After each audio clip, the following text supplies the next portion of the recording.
ओम श्री गुरुदेव दत्त श्री स्वामी समर्थ. नमस्कार मित्रांनो, आपण बघत आहोत नवनाथ कथासार अध्याय 40. चरपटीनाथांनी इंद्राची दुर्दशा करून टाकली म्हणून इंद्रास फारच खिन्नता वाटू लागली व झालेला अपमान त्यांच्या मनास लागून राहिला. त्यांनी चरपटीनाथांचा प्रताप वर्णन करून बृहस्पतींजवळ गोष्ट काढली की तो अल्पवयीन असून तेजस्वी आहे हे खरे, परंतु प्रत्यक्ष हरिहराच्या प्राणावरून आणून बेतलं आणि आपली करामत दाखवली. इतके सामर्थ्य दुसऱ्या कोणाचीही नाही. एक वाताकर्षण विद्या ही देव विद्या कशी फैलावली कळत नाही, परंतु ती विद्या आपणास साध्य होईल अशी काहीतरी युक्ती काढावी. नाहीपेक्षा त्यांच्या घरी जाऊन त्यांचे दायत्व स्वीकारून आनंदित करावे. अशा भावार्थांचे इंद्राचे भाषण ऐकून बृहस्पतीने सांगितले की नाथास येथे आणावे ते फार चांगले. सोमयाग करावा म्हणजे ते निमित्ताने नाथास येथे आणण्यास भाग पडेल. ते येथे आल्यानंतर तू त्यांच्या खुशामतीमध्ये तत्पर राहा आणि त्यांच्या मर्जीनुसार वागून त्यांना प्रसन्न करून घेऊन आपला मतलब तो साधून घे. हाच एक मार्ग सुलभ व साध्य दिसतो. ही बृहस्पतींची युक्ती इंद्रास मान्य झाली व त्यास आनंदही झाला. परंतु चरपटीकडे कोणाला पाठवावे हा विचार पडला. बृहस्पती म्हणाला, अष्टवसूपैकी उपरीक्ष वसू व मच्छिंद्रनाथाचा पिता आहे. तो जाऊन त्यास घेऊन येईल. पूर्वी मच्छिंद्रनाथ येथे आले तेव्हा त्यांचा चांगला आदर सत्कार झालेला आहे.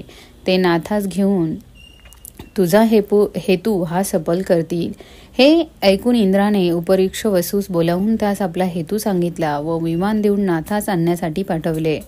तो बद्रिकाश्रमात येऊन मच्छिंद्रनाथास भेटलाय.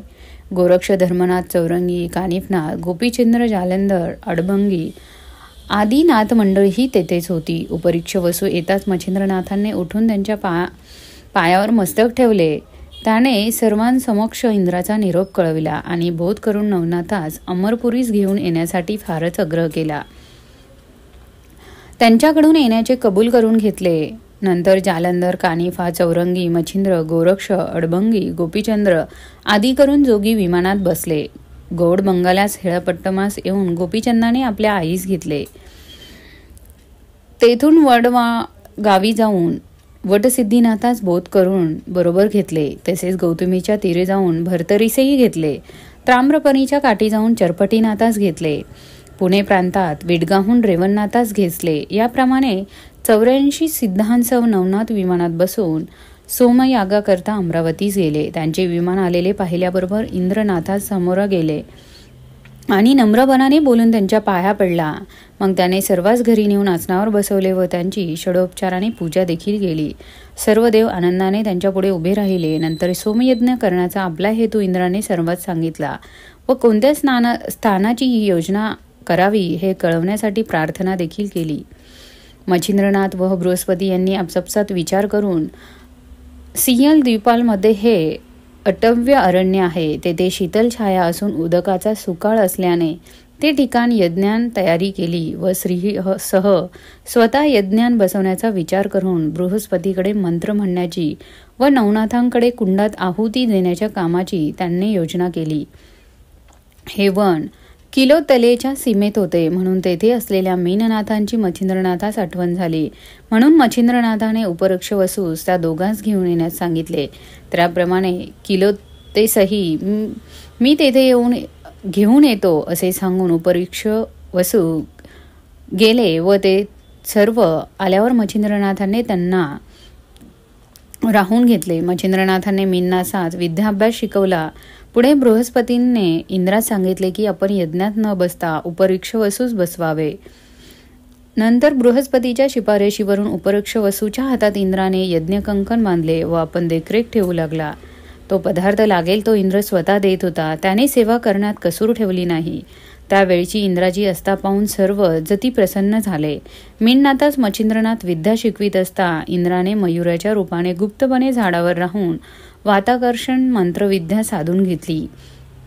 ती प्राप्त होतात इंद्रास परम संतोष झाला व 1 वर्ष यज्ञ चालला होता. तोपर्यंत मच्छिंद्रनाथ विद्या शिकवित होते. यज्ञ सांगता होताच मच्छिंद्रनाथ अग्निपूजेस बसले असता यथासांग पूजा झाल्यावर इंद्राने दुसऱ्या नाथांची पूजा केली व वस्त्रभूषणे देऊन सर्वांस गौरविले. सर्व नाथ कनकासनावर बसल्यावर इंद्र हात जोडून विनंती करू लागले की माझ्याकडून एक अन्याय घडला आहे, त्याची मला क्षमा करावी. तो अन्याय हा की मेननाथास विद्या शिकवत असता मी सर्व चोरून शिकलो आहे.